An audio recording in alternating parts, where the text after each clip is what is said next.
Hello class. Welcome back बच्चों। लो प्यारे बच्चों, स्टार्ट कर रहे हैं नया लेक्चर।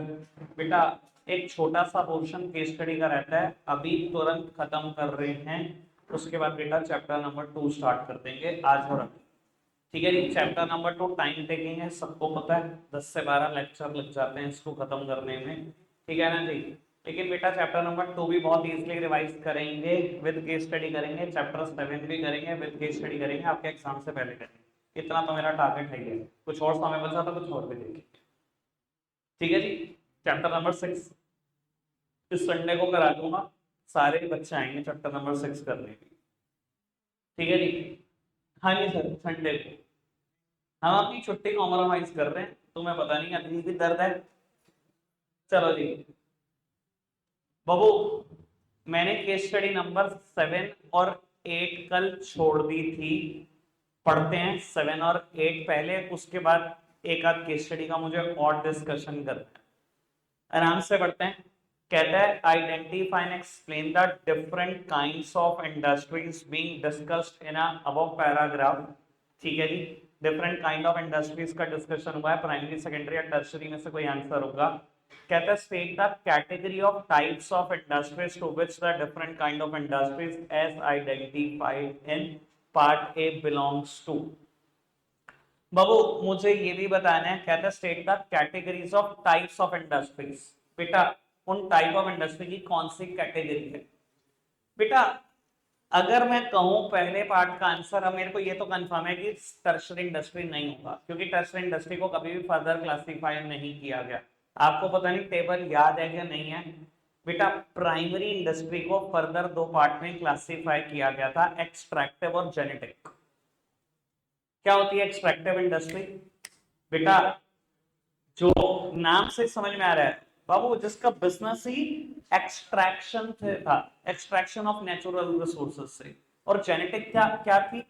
बेटा कहीं ना कहीं ये एनिमल्स, बर्ड्स, प्लांट्स, इनसे जुड़े हुए प्रोडक्ट बेचते थे, या बेटा एनिमल और बर्ड की रियरिंग एंड ब्रीडिंग से ही कुछ कमाते थे।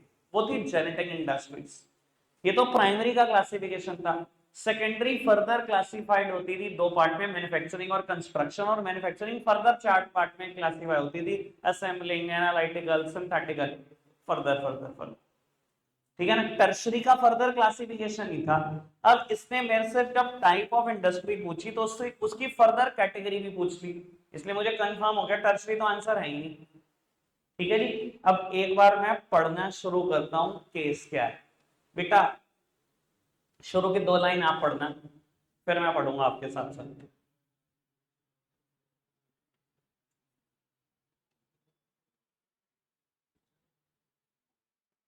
भाई बस यार, ग्रंथ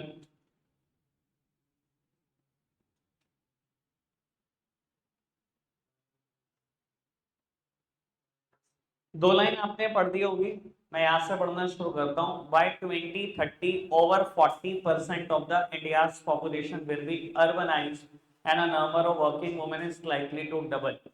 This could significantly boost the market for the frozen foods, including poultry product, but the potential is constrained by recurring incident of diseases in poultry product, no awareness on frozen foods, and rising feed costs, blah blah blah blah blah। इधर देखना, दो अलग अलग बातें हुई हैं बेटा। एक फ्रोजन फूड से रिलेटेड बात हुई है, और बेटा दूसरी बात हुई है एग्स से रिलेटेड, जो शुरू की दो लाइन में आपने पढ़ी है। और वो एग्स प्राइमरी इंडस्ट्री और सेकेंडरी इंडस्ट्री किसका प्रोडक्ट है? प्राइमरी इंडस्ट्री, यार इतना तो जानते ही होंगे ना यार। और फ्रोजन फूड, सर आप भी खाते हो, दो तीन चीजें तो फ्रोजन आज की तारीख में सब देख रहे हैं। सर स्वीट कॉर्न, चाप, और तीसरी चीज पीस। अरे वो तो बहुत अलग तरीके से फ्रोज किया जाता है, वो नेचुरल प्रोडक्ट नहीं है। हाँ बड़ा बड़ा बड़ा एडजस्टमेंट है उसके अंदर तो खैर।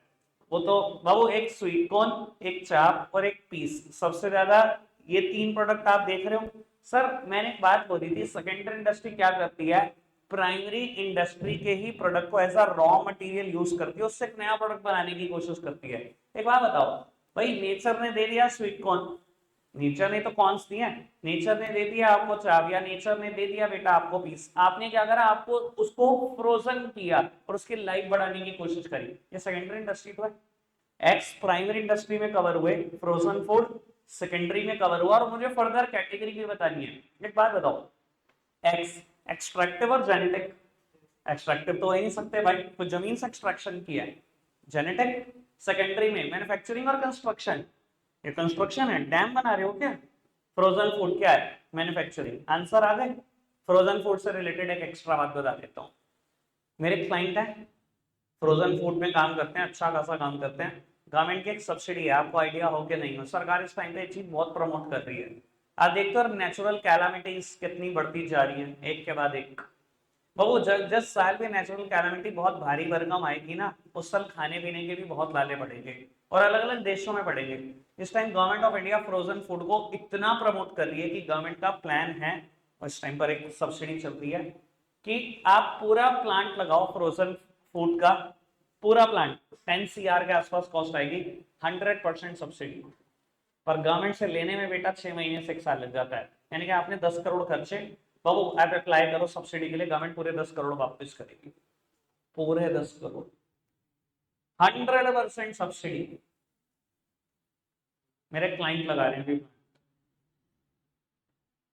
ठीक है जी, और आपकी नॉलेज के लिए बता देता हूँ, बहुत सारे डेवलप्ड नेशन में फ्रेश फ्रूट भी नहीं है, फ्रेश वेजिटेबल भी नहीं है, बहुत सारे डेवलप्ड नेशन में। ऑस्ट्रेलिया में आप देखोगे लगभग हर चीज की फ्रोजन मिलती है,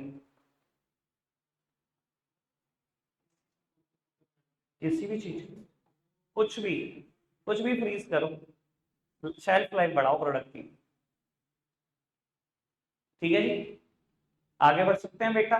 बाबू सेम सेम लाइन पर बेस है क्वेश्चन नंबर 8, सेम क्वेश्चन दोनों, डिफरेंट काइंड ऑफ इंडस्ट्रीज बतानी है और उनकी फर्दर कैटेगरी बतानी है। पढ़ना शुरू करेंगे, आप शुरू की 3 लाइन आप पढ़ रहे हैं।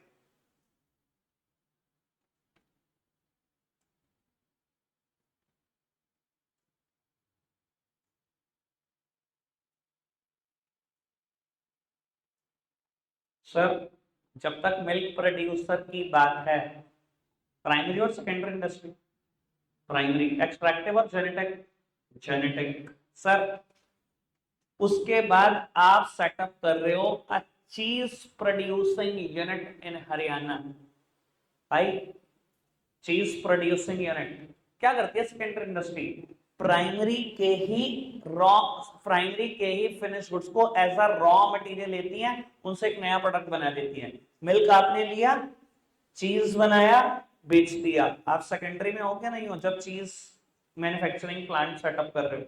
सेकेंडरी इंडस्ट्री, मैन्युफैक्चरिंग और कंस्ट्रक्शन। मैन्युफैक्चरिंग 3 लाइन में सब कुछ खत्म, आगे का केस कुछ नहीं। बस वो ये बता रहा है आप डिफरेंट काइंड ऑफ चीज बनाओगे, मोज़रेला चीज और फ्लेवर्ड चीज और ब्ला ब्ला ब्ला ब्ला। ठीक है, कोई दिक्कत कोई परेशानी तो नहीं? बात समझ में आई? इधर देखना जरा मेरी तरफ, एक और बात क्लियर करते। बाबू, हमने मल्टीपल ऑब्जेक्टिव्स पढ़े थे, इधर देखेंगे सब बेटा। मल्टीपल ऑब्जेक्टिव्स ऑफ बिजनेस 6 पढ़े थे ना बेटा। एक सबसे पहला सबसे इंपॉर्टेंट प्रॉफिट अर्निंग, उसके बाद innovation, productivity, market standing, physical and financial resources, और एक सोशल रिस्पॉन्सिबिलिटी। देखो बेटा, अगर मैं इनको कैटेगराइज करूं ना सारे ऑब्जेक्टिव्स को, बेटा ऑब्जेक्टिव ना सिर्फ 2 ही तरीके के होते हैं, एक होते हैं इकोनॉमिक ऑब्जेक्टिव और एक होते हैं सोशल ऑब्जेक्टिव। बेटा इकोनॉमिक ऑब्जेक्टिव जिनका पर्पस पैसा कमाना है, 5 हेडिंग यहीं पर आती हैं। एक ही हेडिंग सोशल ऑब्जेक्टिव है, जहां मैं सोशल रिस्पॉन्सिबिलिटी की बात करता हूं। आपको पता है बेटा ये मैंने हेडिंग कैसे शुरू करी थी बैच में? 2 बार करी है, दोनों बार एक ही तरीके से शुरू करी है कि जब आप प्रॉफिट मोटिव को साइड रखकर सोसाइटी के भले के लिए कुछ भी सोचते हो, वो सोशल रिस्पॉन्सिबिलिटी है, वो सोशल ऑब्जेक्टिव है। जितने भी ऑब्जेक्टिव हैं 6 बढ़े हैं, 5 इकोनॉमिक ऑब्जेक्टिव हैं जिनका पर्पस घूम फिर के पैसा कमाना है। सिर्फ एक ही चीज ऐसे है जहां सोसाइटी का भला सोचते हैं, यही सोशल ऑब्जेक्टिव है। और सोशल ऑब्जेक्टिव के एग्जांपल हजारों, कोई एक नहीं हो सकता। जब मैं नेशनल इंटीग्रेशन की बात सोचता हूँ, सोशल ऑब्जेक्टिव, ठीक है ना बाबू। जब मैं सोचता हूँ say no to plastic bag, social objective. जब मैं सोचता हूँ एम्प्लॉयमेंट अपॉर्चुनिटी क्रिएट करना है, सोसाइटी का भला सोच रहा हूँ। जब मैं सोचता हूँ बेटा पेपर बैग का इस्तेमाल करेंगे, प्लास्टिक रिसाइकल करेंगे, सोसाइटी का वाला सोच रहा हूँ, plantation of tree again society का वाला सोच रहा हूँ। समझ में आ रही बात? ये सब सोशल ऑब्जेक्टिव है बेटा। मैंने सोचा इससे रिलेटेड भी केस करा दूं, कहीं स्कूल वाले एक आधा कुछ दे ही ना दे, ठीक है जी। और बस इतनी बात मुझे करनी थी, 2 केस मैं और करा रहा हूँ इससे रिलेटेड। और बेटा लगभग मैंने सारे केस करा दिए। एक रोल ऑफ प्रॉफिट वाला मैंने टॉपिक छोड़ दिया, किसी ने बताया नहीं भाई स्कूल करा रहा है कि नहीं करा रहा है यार, है रोल ऑफ प्रॉफिट करा रहे हैं, चलो जी करा देंगे, फिर करा रहे हैं तो बाबू एक सेकंड में इस पर बेस्ड पहले केस करा दूं बेटा। हम के क्वेश्चन नंबर 13 कर रहे हैं, बस बिल्कुल चुप। रौनक शिवम सामने बाबू, ए पार्ट पढ़ने की भी जरूरत नहीं है। इसने क्वेश्चन में कहा दो वैल्यूज बता दो। बेटा वैल्यूज वाले क्वेश्चन सीबीएसई कब से एलिमिनेट कर चुका है, पुरानी बुक से हटाती नहीं है। बेटा वैल्यूज क्या होती हैं, आप केस पढ़ोगे जो भी चीजें आपको सोसाइटी का भला रखे वो लिख दो। सीबीएसई ने एक साल इंट्रोड्यूस करे वैल्यू वाले क्वेश्चन, बोर्ड्स में भी 11th में भी। बेटा अब 17 18 20 क्वेश्चन पूछ लिए आपने, सब में वैल्यू वाला क्वेश्चन है, एक एक नंबर का। सीबीएसई को लगा कि 20 नंबर मैंने फ्री के बात की, सीबीएसई ने जो साली हटा दी, तो वो वैल्यू वाले क्वेश्चन नहीं आते, बिल्कुल इग्नोर कर दो इसको। बी पार्ट और सी पार्ट मुझे कराना है बेटा। B part, identify and explain the type of objective of business being fulfilled by Roshni limited by setting up a factory in the rural area. वो कहता है आपने कौन सा ऑब्जेक्टिव पूरा कर दिया अगर आपने एक फैक्ट्री रूरल एरिया में सेटअप कर दी। मुझे तो समझ में आ गया कौन सा कर दिया, आप फिर भी केस पढ़ के डिसाइड कर लेना। C part, explain briefly any two economic objective of business organisation. कोई भी 2 इकोनॉमिक ऑब्जेक्टिव, मार्केट स्टैंडिंग लिख दो, आपकी इच्छा है प्रोडक्टिविटी लिख दो, इनोवेशन लिख दो, जो मर्जी लिख दो, 2 लिखने इकोनॉमिक ऑब्जेक्टिव लिखे जाएंगे। बाबू एक फैक्ट्री उसने सेटअप किया रूरल एरिया में, आपको बताना है कौन सा ऑब्जेक्टिव, पढ़कर बताना है इकोनॉमिक है या सोशल। फटाफट से केस पढ़ो।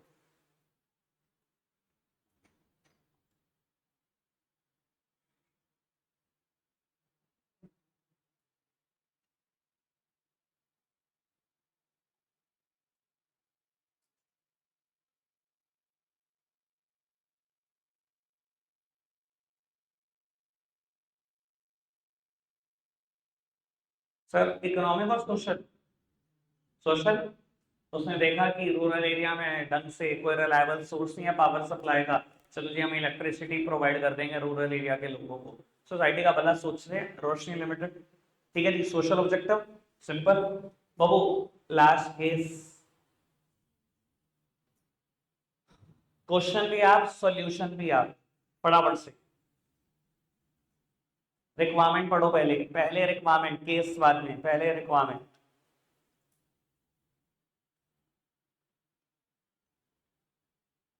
अब बेवकूफ है वो लोग जिन्होंने केस पढ़ना शुरू कर दिया और रिक्वायरमेंट से आंसर नहीं निकाल पाए। ए पार्ट कहता है identify and explain the type of objective of business being fulfilled by Radhika by providing financial help to Manyata foundation. Manyata foundation को आप फाइनेंशियली हेल्प कर रहे हो, कौन सा ऑब्जेक्टिव पूरा हो रहा है, सोशल। किसने बेवकूफ ने केस पढ़ना शुरू करा है, social objective. B part, also explain any 3 other objective of business of the same type। Same type के 3 ऑब्जेक्टिव एग्जांपल में तो मैंने इतने सारे बोले, national integration, creation of employment opportunity से नो टू प्लास्टिक बैग, लिख देना 3 हो गए पूरे खत्म। सेम कैटेगरी के तो 3 और बताने थे, बता दिए। सेम कैटेगरी क्या है, सोशल ऑब्जेक्टिव के 3 और बता दो, कोई भी 3 बता दिए, क्लियर। अब एक रोल ऑफ प्रॉफिट में केस स्टडी रह गई है, वो टॉपिक में डिस्कस करना पड़ेगा पहले, तब केस होगा। आज नहीं करा था मेरे को, आज तुमने बता दिया मैं करा दूंगा, कल करा दूंगा या परसों, जब मेरा सोल राइटरशिप वाला टॉपिक पूरा हो जाएगा तब, ठीक है जी। बाबू without a further delay chapter number 2 start कर रहे हैं, ठीक है ना जी। बेटा चैप्टर नंबर 2 मैं बेस बना रहा हूं, सब सामने देख रहे हैं। बेटा मैं बात करने जा रहा हूं चैप्टर 2 में फॉर्म्स ऑफ बिजनेस ऑर्गेनाइजेशन की। एक बात और बेटा, जो बच्चा ये चैप्टर 2 को दूसरी बार करता है ना, दूसरी बार में चैप्टर 100% जाके समझ में आता है। पहली बार में तो क्या होता है, शुरू सोल राइटरशिप हुआ, मैंने कंपेयर करना शुरू कर दिया पार्टनरशिप कंपनी से, थोड़ा सा परेशान होता है आदमी 2 शब्द, लेकिन बेटा अब 100% बातें समझ में आ रही होती हैं। ठीक है, जो बच्चा इस बार में फर्स्ट टाइम कर रहा है कोई दिक्कत नहीं, आप थोड़े से और सिंसियरली एफर्ट डालो, समझ आपको भी सब कुछ ही आएगा। ठीक है ना, बस ये होगा कि आपको चीजें कंफर्म होने में 5-4 दिन लगेंगे, ये पहले से पढ़ चुके हैं, कंफर्म है कुछ चीजें एडवांस। बाबू हम पढ़ रहे हैं chapter number 2, form of business organisation, कि बिजनेस करने के लिए आपके पास कौन कौन सी फॉर्म होती है। बेटा चैप्टर 1 पूरा रिलेट करता है बिजनेस के साथ। हम बिजनेस के बारे में जानते हैं, उसके फीचर्स जानते हैं, उसके ऑब्जेक्टिव्स जानते हैं, उसके रिलेटेड रिस्क जानते हैं, बिजनेस शुरू करने के लिए क्या क्या बातें सोचनी पड़ती है, सब जानते हैं। ये पहला चैप्टर है, सारे टॉपिक बिजनेस से रिलेट करते हैं। बाबू इस बिजनेस को करने के लिए ना दो अलग अलग एंटिटीज हैं। बेटा प्राइवेट सेक्टर भी बिजनेस करता है हिंदुस्तान में, और पब्लिक सेक्टर भी करता है, मतलब सरकार भी करती है। बाबू जब सरकार बिजनेस करती है तो उसके पास अलग तरीके हैं बिजनेस करने के लिए, चैप्टर नंबर 3 है, ऑलरेडी डन है, रिवीजन में भी कभी नहीं होगा, सबसे लास्ट में यही करा है। बेटा अगर याद हो वैसे आपकी नॉलेज के लिए, क्या कौन से 3 फॉर्म है जिसमें सरकार धंधा करती है? डिपार्टमेंटल अंडरटेकिंग, जहां डिपार्टमेंट बनाकर धंधा करती है, Indian railway best example, statutory corporation LIC, Air India, SBI, then government company SAIL BHEL GAIL. पता नहीं भैया, तुम्हें नहीं पता तो मुझे भी नहीं पता बाबू। और प्राइवेट सेक्टर जब धंधा करता है तो उसके पास क्या क्या फॉर्म है, ये है मेरा चैप्टर 2। बेटा प्राइवेट सेक्टर जब धंधा करता है वो 5 तरीके से धंधा कर सकता है, 5 एंटिटीज बनाकर धंधा कर सकता है, सब सामने देखेंगे। बाबू ये 5 एंटिटीज कौन कौन सी हैं? Sole proprietorship, partnership, company. इन 3 का नाम लगभग सब बच्चों ने सुना होता है। जो बाबू सेकंड टाइम पढ़ रहे हैं अगली दोनों बातें उनको समझ में आएंगी, जो बेटा फर्स्ट टाइम पढ़ रहे हैं अगले दोनों का नाम इग्नोर कर देना, मैं बोल 5 का नाम। सोल प्रोप्राइटरशिप में धंधा कर सकते हो, सोल प्रोप्राइटरशिप मतलब अकेले धंधा कर सकते हो। पार्टनरशिप में धंधा कर सकते हो, नाम सबने सुना है, मैं भी ये नहीं बता सकता पार्टनरशिप क्या चीज है। कंपनी, नाम सबने सुना है बेटा, कंपनी में भी धंधा कर सकते हो। बाबू 2 और तरीके हैं, ज्वाइंट इंडो फैमिली बिजनेस जिसको हम प्यार से HUF बोलते थे, हिंदू अनडिवाइडेड फैमिली, और बेटा कोऑपरेटिव सोसाइटी। प्राइवेट सेक्टर के पास धंधा करने के 5 फॉर्म्स हैं, 5 तरीके से धंधा कर सकते हो। ठीक है जी बाबू, पहले मैं सोल प्रोप्राइटरशिप स्टार्ट करूंगा, देन पार्टनरशिप, देन कंपनी, फिर HUF, फिर कोऑपरेटिव सोसाइटी। जैसे मैंने नाम बोले इसी सीक्वेंस में टॉपिक चले। पार्टनरशिप और कंपनी बड़े टॉपिक हैं, पेपर में ऐसा हो नहीं सकता इनसे कुछ ना, हो ही नहीं सकता। ठीक है जी बाबू, जब भी हम कोई टॉपिक पढ़ेंगे पहले उसका मीनिंग है मेरे कोर्स में, फिर फीचर, फिर एडवांटेज, फिर डिसएडवांटेज, कम से कम इतना है। जैसे पार्टनरशिप पढ़ेंगे तो ये 4 टॉपिक है, इसके अलावा भी 3-4 टॉपिक है। कंपनी में ये 4 टॉपिक है, इसके अलावा भी 3-4 टॉपिक है। तो बाबू मीनिंग जानना है, फीचर जाननी है, एडवांटेज जाननी है, और लिमिटेशन जाननी है, तो जाननी जानिए, मिनिमम बात कर रहा हूँ हर टॉपिक के बारे में। तो बाबू सोल प्रोप्राइटरशिप सबसे पहले मैं आज स्टार्ट कर रहा हूं। सोल प्रोप्राइटर, आपको पता है सोल प्रोप्राइटरशिप का क्या मतलब होता है? सोल का मतलब होता है बेटा single, proprietor means owner, single owner of the business. फिर भी एक बार मैं मतलब निकल लिखता हूं बेटा इसका।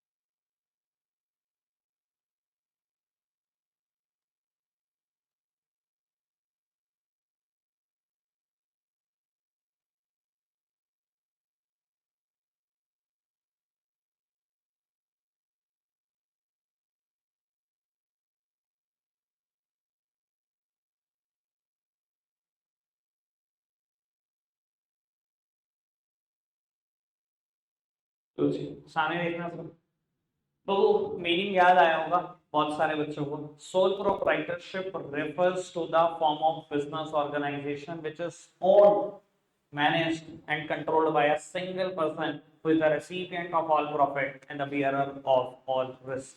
आराम से सुनना, मेरा एनालिसिस बहुत काम का है बेटा। दो अलग अलग पार्ट में एनालिसिस करते हैं बेटा। एक एनालिसिस यहां तक करते हैं और बाबू उसके बाद एक एनालिसिस करते हैं। बाबू कहता है सोल प्रोप्राइटरशिप एक ऐसी फॉर्म है बिजनेस करने की जिसमें बिजनेस का ऑनर, मैनेजर और कंट्रोलर एक ही आदमी होता है। भाई मैंने अभी बताया था सोल राइटरशिप का मतलब है सिंगल ऑनर। जब एक आदमी धंधा करे, अब एक आदमी धंधा कर रहा है, कहता है मालिक भी आप, बिजनेस के मैनेजर भी आप, बिजनेस के कंट्रोलर भी आप, कोई दूसरा ऑप्शन भी नहीं है ना आपके पास। लेकिन बेटा यहाँ ना बच्चे ना एक चीज को ना बस गांठ बांध देते हैं, उन्हें लगता है कि यार जो ओनर होता है हमेशा वही बिजनेस का मैनेजर और कंट्रोलर होता है। मैंने पिछली बार भी ये एनालिसिस किया था बेटा, हमेशा ऐसा नहीं होता। कुछ फॉर्म्स ऐसी हैं जहां बिजनेस का मालिक अलग आदमी होता है और बिजनेस को कंट्रोल करने वाला अलग आदमी होता है। जिनको याद है उनके लिए बात बोल रहा हूं। कंपनी, बिजनेस के मालिक नाम बताना क्या थे? Equity share holder. बिजनेस के मालिक कौन थे? Equity share holder. And business is controlled and managed by the board of directors. मैंने कहा था दूसरी बार में चैप्टर बहुत अच्छे से समझ में आता है, अभी शुरू करने से पहले ही बोलती थी बात। जिनको ये बात याद है ना उनको बहुत अच्छे से पता है। बाबू हर फॉर्म में ऐसा नहीं होता। आपको ना बड़ी मिस इंटरप्रिटेशन है कि जो ऑनर होता है वही बिजनेस को मैनेज करता है, वही कंट्रोल करता है। बेटा कंपनी में ऐसा नहीं होता। ऑनर अलग लोग हैं और कंट्रोल करने वाले अलग लोग हैं। ये बात सोल प्रोप्राइटरशिप पार्टनरशिप तक सीमित है कि जो मालिक है वही कंट्रोल करेगा, वही डिसीजन मेकिंग करेगा, सब कुछ उसका है। समझ में आती है बात? आगे की लाइन कहता है who is the recipient of all profit and the bearer of all risk. बेटा आप अकेले आदमी हो। कहता है आप ही रेसिपिएंट हो सारे प्रॉफिट के। बेटा आपका बिजनेस दिन दूनी रात चौगुनी तरक्की कर रहा है, बढ़ता ही जा रहा है, अकेले पर्सन हो, किसी के साथ शेयर करना है प्रॉफिट। भाई sole proprietorship is unlike partnership.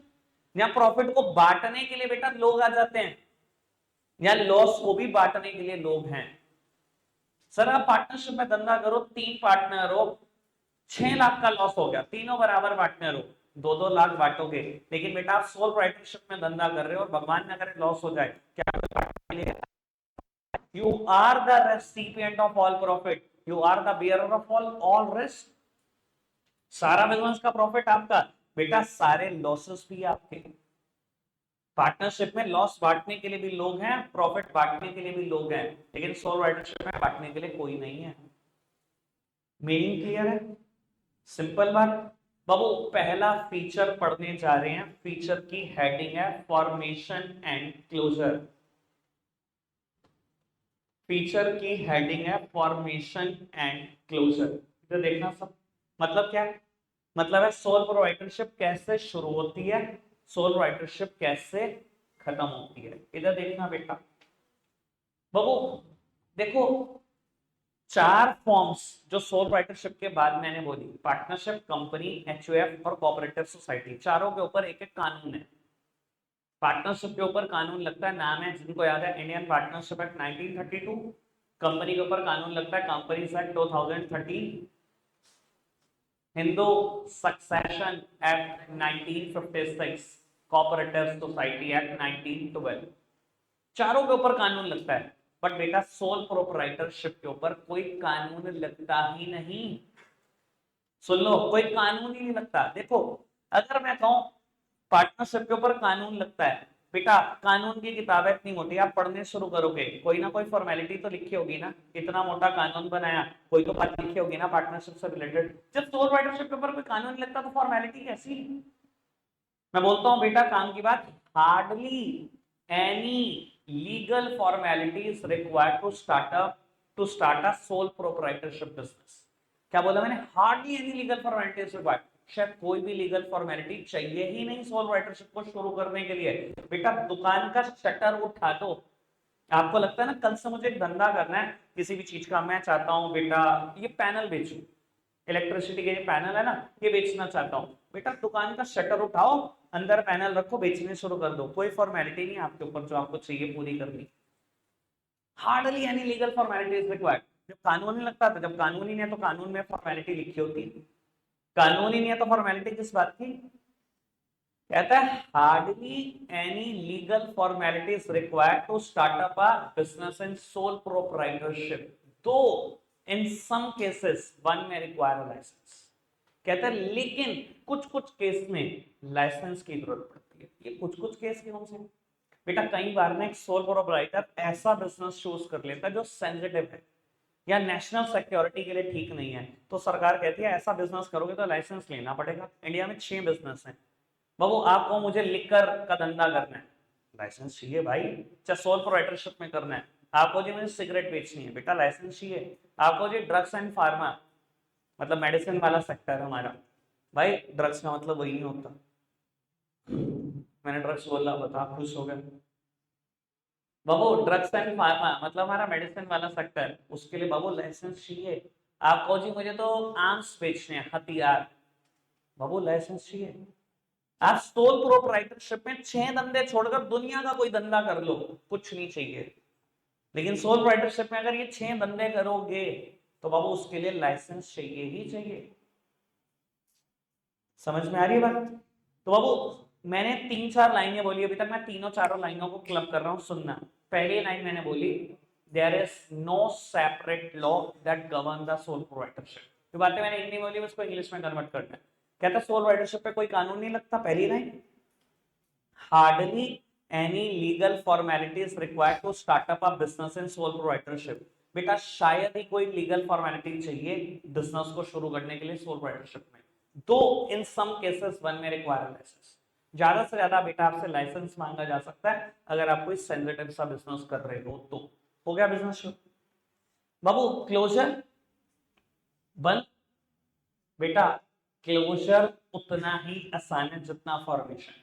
कोई कानून नहीं है। आपको बता देता हूं, आपको लगता है मुझे बिजनेस बंद करना है, किसी को कुछ नहीं बताना, आज शटर गिरा के आ जाओ, कल से दुकान मत खोलना, बिजनेस बंद हो गया। आपको अभी ना पता क्या होगा, फिर मैं कहता हूं मिस इंटरप्रिटेशन है।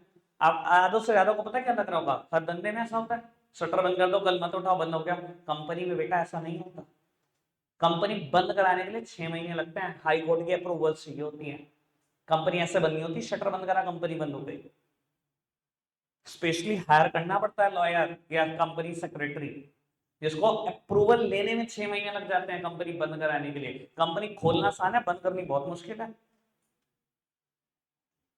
समझ में आ रही बात? ये सोल प्रोप्राइटरशिप जितना आसान नहीं होगा क्लोजर, किसी का भी क्लोजर इतना आसान नहीं जितना क्लोजर आसान सोल प्रोप्राइटरशिप का है। शटर गिराओ बंद, शटर खोलो बिजनेस शुरू, कुछ भी नहीं, कोई लॉ ही नहीं है।